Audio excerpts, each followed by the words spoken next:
In this lesson, we will learn about price mechanism and how markets work.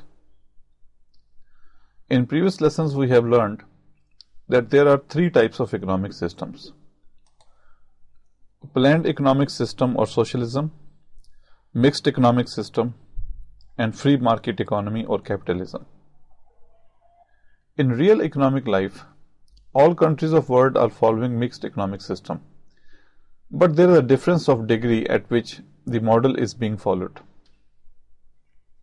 Some countries are close to free market economy. They claim as they are capitalist.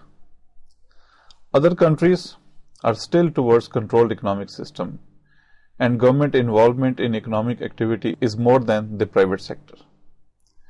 There are many countries in the world which are hanging in middle.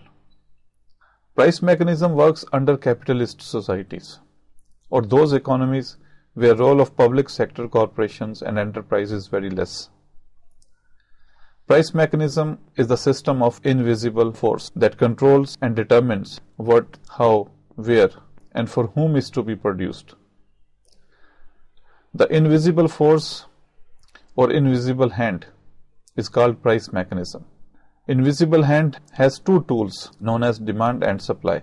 These are two forces that make market economies work. They determine the quantity of each good and service produced and price at which it is sold. The success of any government policy depends on how it will affect supply and demand in the market. Price mechanism brings the price to the level which is acceptable to buyers and sellers in the market.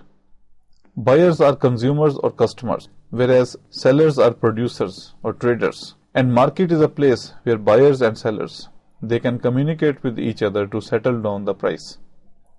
Thus, price mechanism is the mechanics of demand and supply forces which interact with each other to reach the equilibrium price level.